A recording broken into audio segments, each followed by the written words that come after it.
इस कार्यक्रम के पुण्यार्चक हैं विद्या अरय गुरु भक्त परिवार श्री 1008 शांतिनाथ दिगंबर जैन मंदिर, बीसा नागदा समाज, भिंडर राजस्थान। श्री 1008 आदिनाथ दिगंबर जैन मंदिर, नरसिंहपुरा समाज, भिंडर राजस्थान। श्री कमल चंद जी स्नेहलता सोगानी, पुत्र पुत्रवधू मनीषा यशा, पोता पोती किंजल अक्षत, बेटी दामाद अनिता राजेश जी, दिव्यांश मेहुल सेक्टर 8 प्रताप नगर सांगानेर राजस्थान। बोलिए पंच परमेष्टि भगवान के, भगवान महावीर स्वामी के, अहिंसा परमो धर्म के, परम पूज्य आचार्य गुरुवर श्री विद्यासागर जी महाराज के, परम पूज्य आचार्य श्री समय सागर जी महाराज के, परम पूज्य सुंदर सागर जी महाराज की। हम पुरुषार्थ करते हैं, सहन करते हैं, समता से सहन करते हैं, वो हमारे ऊपर आक्रमण करता है। हम क्षमा के भाव से अपने जीवन को जीते हैं। हार किसकी हुई? कमठ के जीव की हुई। विजय किसकी हुई? मरुभूति के जीव की हुई। पारसनाथ भगवान पारसनाथ बन गए, संकट मोचन बन गए। और कमठ का जीव आज भी संसार में भटक रहा है। जो बीज सही दिशा मिल जाती है, सही भूमि का संसर्ग हो जाता है, वो पारसनाथ भगवान जैसे बन जाते हैं। और जिनको सही दिशा नहीं मिलती है, पत्थर पर चला जाता है, वो कमठ के जीव की तरह संसार में रुलता रहता है, भटकता रहता है। हम सब अपने जीवन को संभालें, सुधारें, समझें और अपने जीवन को ऊंचाइयां देने का प्रयास करें। तो हम तीर्थंकर भगवंतों ने हमें यही उपदेश दिया है, वही मार्गदर्शन दिया है, जिससे हम अपने जीवन को, बीज रूपी जीवन को वट वृक्ष का रूप दे सकते हैं। बंधुओं, हम अपने अपूर्ण जीवन को पूर्ण बनाने का प्रयास कैसे करें? तो आचार्य कहते हैं, ट्राई अगेन ट्राई, पुरुषार्थ पर पुरुषार्थ करते रहो। अपूर्ण जीवन भी एक दिन पूर्ण बन सकता है। कम से कम चलना तो शुरू करें। लोग कहते हैं महाराज श्री शक्ति नहीं है, समझ नहीं है, समय नहीं है, समता क्षमता नहीं है। अभी चलना तो शुरू किया नहीं, वो बहाना पहले लेकर के आ जाते हैं। संत कहते बहाना नहीं, बहाना नहीं करना है, हमें आगे बह करके दिखाना है। पानी बहता है तो अपनी रास्ता बना लेता है, और हम लोग क्या करते हैं? वहीं के वहीं रहना पसंद करते हैं। जहां हो वहां से एक कदम आगे बढ़ने का प्रयास करो। जीवन में आई हुई कमियों को सही रीति से सुधार सकूं, वो धर्म हमारे तीर्थंकर भगवंतों ने हमें बतलाया है। और उन्होंने धर्म को दो रूपों में समझाया है, एक श्रमण धर्म और एक श्रावक धर्म। श्रमण धर्म तुम्हें उपदेश देकर के, तुम्हें मार्गदर्शन देकर के, तुम्हें सही पथ पर बता करके ले जा सकते हैं, प्रेरणादायी बनकर के तुम्हारे जीवन में आते हैं। तुम यदि प्रेरित हो सकते हो तो अपने जीवन को सुधार करके आगे बढ़ा सकते हो। और श्रावक धर्म वही है जो गुरु के उपदेश को श्रोधार्य करके अपने जीवन को आगे बढ़ा सके। कौन बतलाएगा तुम्हारे लिए मार्ग? भगवान तो बताते नहीं है। जिनवाणी भी मौन है, वो बता नहीं सकती है। उसमें लिखे हुए संकेत तुम्हें मील के पत्थर की तरह होते हैं। जैसे रोड पर लगा हुआ पत्थर तुम्हें संकेत कर सकता है कि ये मार्ग इधर गया है, और इसकी दूरी 2 किलोमीटर है, 5 किलोमीटर है, 6 किलोमीटर है, 50 किलोमीटर है, 100 किलोमीटर है। जिनवाणी मील के पत्थर की तरह होती है, लेकिन गुरु तुम्हें नाव की तरह होते हैं। खुद नाव चलती है और उस पर सवार होने वाले को भी नदी से पार करा देती है। तो गुरु के संपर्क में आकर के अपनी बुद्धि को ज्यादा लगाना नहीं चाहिए। जो गुरुदेव ने कहा है, श्रोधार करके उसे स्वीकार करके आगे बढ़ने का प्रयास हमारा होना चाहिए। बीज की यात्रा तो तभी संपन्नता को प्राप्त होती है जब उसे सही दिशा मिलती है, सही भूमि मिलती है, सही जगह मिलती है, खाद मिलता, पानी मिलता, हवा मिलती, सब कुछ जब सही सही मिल जाता है तो वही बीज 8 दिन में अंकुरित होकर के अपनी यात्रा को ऊंचाइयां देता है। क्या करना है हमारे लिए? बीज की तरह यात्रा को संपन्न करना है कि बीज को पत्थर पर पड़ने की तरह अपने जीवन को ही समाप्त कर देना है? तो श्रावक धर्म साधना का राजमार्ग है और श्रमण धर्म साधना का राजमार्ग है और श्रावक धर्म आराधना का पगडंडी का मार्ग है। हम मुनि नहीं बन सकते, कोई बात नहीं, हम व्रत नियम लेकर के अपने जीवन को आगे तो बढ़ा सकते हैं। कम से कम जिनवाणी को पढ़ करके अपने जीवन में कुछ परिवर्तन तो ला सकते हैं। छोटे छोटे नियम पगडंडी की तरह होते हैं, उन नियमों को पालन करके हम अपने जीवन को पूर्ण बना सकते हैं। आप कोई बात नहीं, कम से कम एक सीमा बना लो, रात्रि में 9 बजे के बाद 10 बजे के बाद पानी नहीं लेंगे, सूर्य अस्त होने के पहले भोजन खा करके फ्री हो जाएंगे। चलो भाई इतना नहीं बनता है तो एक सीमा बना लो, 8 बजे तक का नियम रख लो, 9 बजे तक का नियम रख लो, 10 बजे तक का नियम रख लो, 11 बजे तक का नियम रख लो कि इसके बाद में किसी भी प्रकार का चारों प्रकार के आहार का त्याग करते हैं। इस संकल्प से भी तुम्हारा कल्याण हो सकता है। कोशिश ही ना करो तो फिर भगवान ही मालिक है। श्रावक फिर क्या करेगा? मुझे पता है तुम साधु बन सकते नहीं हो, श्रावक तुम अभी हो नहीं। श्रावक किसे कहते हैं? जो श्रद्धावान हो। गुरु ने जो कह दिया तो पक्की रकील है, हमें कुछ चूकी किंतु परंतु लगाना नहीं। ये श्रद्धा तुम्हारे हृदय में आना चाहिए। विवेक हो कि कौन सी चीज कब खाना है, कब पीना है, कहां पर खाना, कहां पर पीना है। साधु तुम्हारे चौके में आते तो इतना ज्ञान होना चाहिए, विवेक होना चाहिए कि कौन सी चीज कब चलाना है, कौन सी चीज कब के बाद क्या चलाना है। रखा है तो सब चलाते जाओ, चाहे महाराज का कुछ भी हो। अपना विवेक खोल करके रखो कि ठंडे के बाद गरम, गरम के बाद ठंडा, खटाई के बाद मिठाई, मिठाई के बाद खटाई, क्या कब चलाना है। अब दही तुमने चला दिया रोटी के साथ में और ऊपर से जूस ले रहे महाराज, ले लो। दूध लेकर के आ गए, ले लो। अरे ये भी तो देखो तुमने दिया क्या है, अब क्या देना चाह रहा है। ये विवेक होना चाहिए। काई लगा है, पत्थर गीला है, पैर रखोगे फिसलन होगी। ये विवेक रखो कि पैर मुझे कहां रखना है जहां फिसलन ना हो। श्रद्धा ऐसी रखो कि पूरब से सूर्य निकलता है तो पूरब से ही निकलेगा, पश्चिम से कभी उदित नहीं होगा। ये श्रद्धा, ये विश्वास, ये समर्पण तुम्हारे रग रग में समाया होना चाहिए। गुरु ने मुझसे कुछ कहा है तो मुझे अपने कल्याण के लिए कहा है। गुरु की डांट में भी तुम्हारा कल्याण है। मैं नहीं बोल रहा हूं, ऐसा शास्त्रों में लिखा हुआ है, गुरु मुख से सुना है। गुरुदेव ने मूक माटी में बहुत अच्छी पंक्तियों को लिखा है, उसका भाव अर्थ में बता रहा हूं। 2 चीजों में डांट लगती है, 2 चीजों में डांट लगती है, एक शिष्य में और एक शीशी में। शीशी में दवाई भरी हुई है और तुम उसमें डांट नहीं लगाओगे तो कोई धक्का देगा, किसी से धोखे से गिर जाएगी तो पूरी दवाई फैल जाएगी।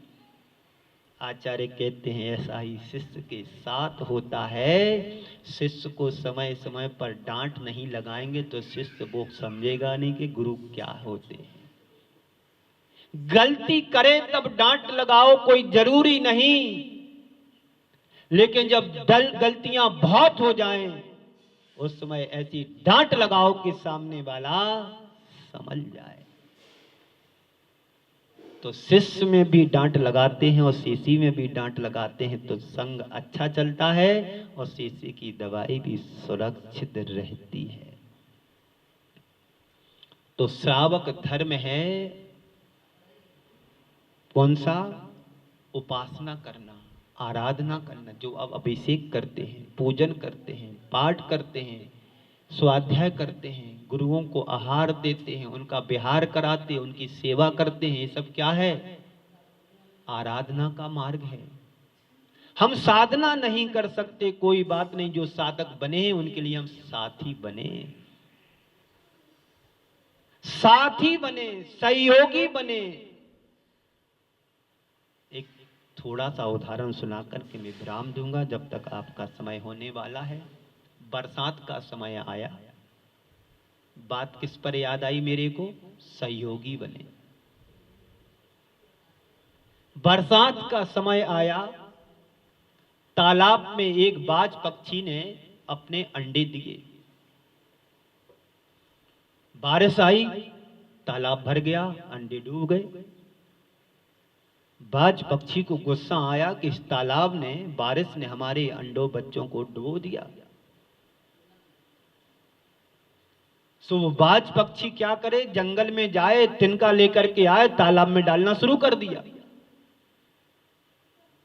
दिन भर उसका काम यही रहा कि तिनका लाए, तालाब में डाले, कंकड़ लाए, तालाब में डाले। किसी पक्षी ने देखा कि ये क्या कर रहा है। क्यों भाई तुम क्या कर रहे? बोले इस तालाब ने मेरे अंडों को डुबो दिया, इसके मैं सुखा करके रहूंगा। अरे तू क्या सुखाएगा? ऐसे सूखने वाला है क्या तालाब?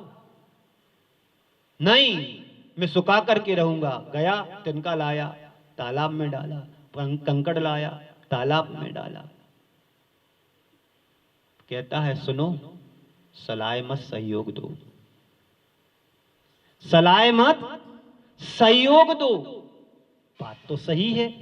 वो पक्षी भी उसके साथ जुड़ गया, वो भी गया, तिनका लाया, तालाब में डाला, कंकड़ लाया, तालाब में। ऐसे अनेक पक्षी आए, बात की, चर्चा की। बाज पक्षी कहता है सुनो, सलाह नहीं सहयोग दो। समाज में सलाहकार बहुत होते हैं, सहयोगी बहुत कम मिलते हैं।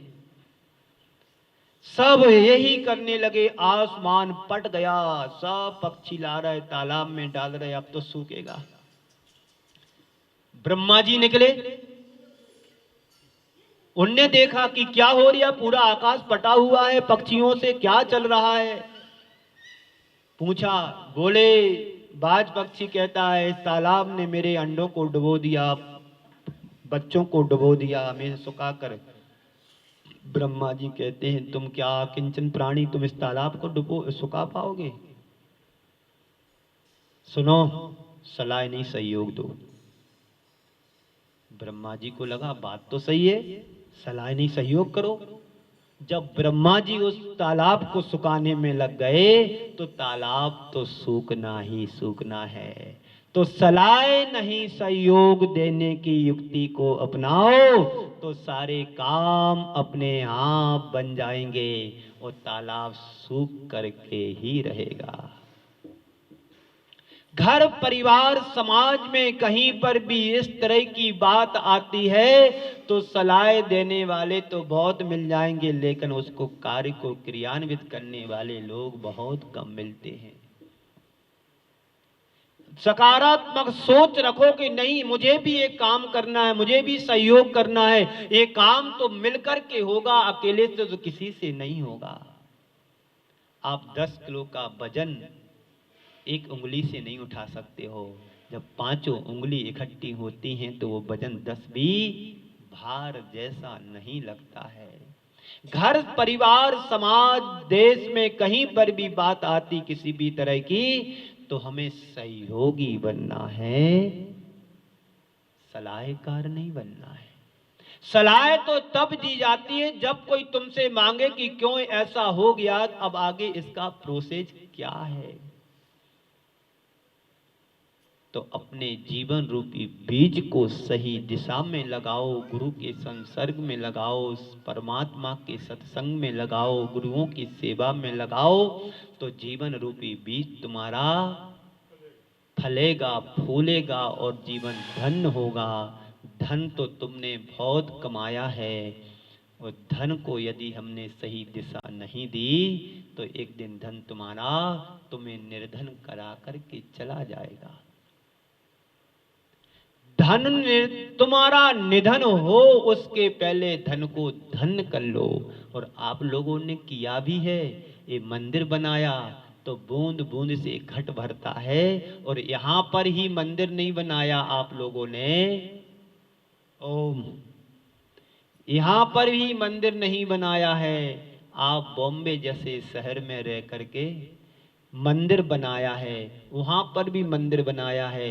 ये क्योंकि हमारे संस्कार हैं, ही दिशा में लगाओगे तो विपत्ति जीवन में कभी नहीं आएगी। और संपत्ति को सदुपयोग सदव्यय नहीं किया तो विपत्ति तुम्हारे जीवन में आए बिना नहीं रह सकती है, आएगी। आप देख रहे हो, और एक परिवार में एक व्यक्ति बीमार पड़े हैं, कैसे कर्मों का तीव्र उदय आया।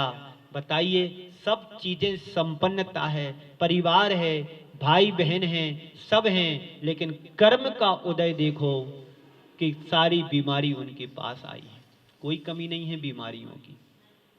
कल मैंने उनको समझाया कि समता रखो, सब तुम्हारे पास है, समता होगी तो तुम्हारा उपसंहार भी अच्छा होगा,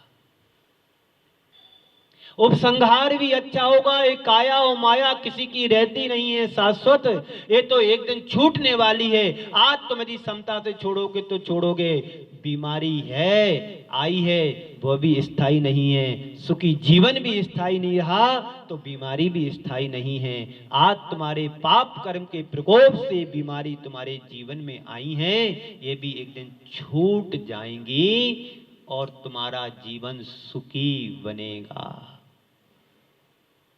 तुम चाहते हो कि हमारा जीवन सुखी बने, तो आज से ही तय करो कि हम अपने जीवन में जितना बने धर्म का काम करेंगे, पुण्य का काम करेंगे, इन हाथों को सार्थक करेंगे। पैसा तो इन हाथों से बहुत कमाया है, अब पैसे को इन हाथों से अच्छी जगह लगाना भी है। लोग पैसा कमाते हैं गमाने के लिए, बहुत लोग गमाते हैं। बड़े बड़े बॉम्बे, दिल्ली, कलकत्ता, बेंगलोर जैसे शहर में रहते, व्यापार करते, सर्विस करते, उनके खर्चे भी उसी हिसाब के होते हैं। मैं आपको ये नहीं कह रहा हूं कि खर्चा मत करो, खर्चा तो करो, लेकिन चर्चा मत करो। कहां लगाना है विवेक रखो, श्रद्धावान, विवेकवान, और क्रिया भी ऐसी रखो कि तुम्हें देख करके लोग कहें कि ये जैन बंधु हैं, ये सच्चा श्रावक है, ये सच्चा मुनि भक्त है, ये सच पंच परमेष्टि का अनुयायी है। तुम्हारी क्रिया को देख करके लगे कि हम सबका जीवन कैसा होना चाहिए। कोई तुमसे पूछे नहीं कि तुम जैन हो, तुम्हारी चर्या और क्रिया को देख करके कहे कि तुम जैन बंधु हो। आप ट्रेन में सफर कर रहे हो, शाम होते ही 6 बजते ही तुम्हारा टिफिन खुल जाए तो लोग आजू बाजू रहने वाले कहेंगे, बैठने वाले, ये जैन साहब हैं। किसी के माथे पर जैन नहीं लिखा होता, किसी के माथे पर ब्राह्मण नहीं लिखा होता, किसी के माथे पर क्षत्रिय लिखा नहीं होता है। तुम्हारी वीरता को बतलाती है कि तुम क्षत्रिय हो। इस कार्यक्रम के पुण्यार्जक थे विद्या अरय गुरु भक्त परिवार श्री 1008 शांतिनाथ दिगंबर जैन मंदिर, बीसा नागदा समाज, भिंडर राजस्थान। श्री 1008 आदिनाथ दिगंबर जैन मंदिर, नरसिंहपुरा समाज, भिंडर राजस्थान। श्री कमल चंद जी स्नेहलता सोगानी, पुत्र पुत्रवधू मनीषा यशा, पोता पोती किंजल अक्षत, बेटी दामाद अनिता राजेश जी, दिव्यांश मेहुल, सेक्टर 8, प्रताप नगर, सांगानेर, राजस्थान।